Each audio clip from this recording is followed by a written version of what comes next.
Salam sejahtera. Satu artikel saya dapat daripada Cosmo Komai. Tak ada tarik fail, saya kekal dengan rancangan asal bercerai.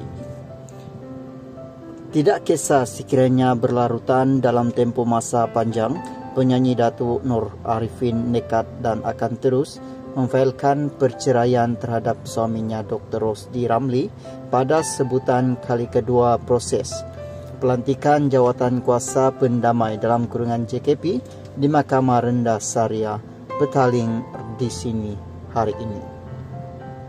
Nora atau nama penuhnya, nama sebenarnya Wan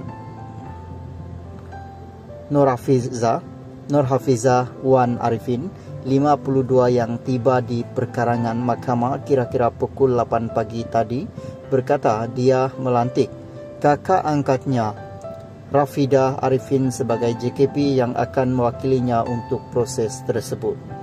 Setakat ini tak ada dalam kurungan tarik fail, saya kekal dengan perancangan asal. Tapi apapun saya serahkan kepada pihak mahkamah, katanya kepada Cosmo Online hari ini. Pada 21 April lalu, Nora hadir ke Mahkamah Rendah Petaling bagi memfailkan permohonan perceraian selepas rumah tangga gagal menemui titik penyelesaian. Katanya dia menyayangi Nora, bahkan tidak mahu perceraian berlaku kerana perkara tersebut di tengah dalam Islam. Nora sebelum itu pernah mendirikan rumah tangga dengan komposer Allahyarham Johan Nawawi pada 1992 dan dikurniakan 4 cahaya mata.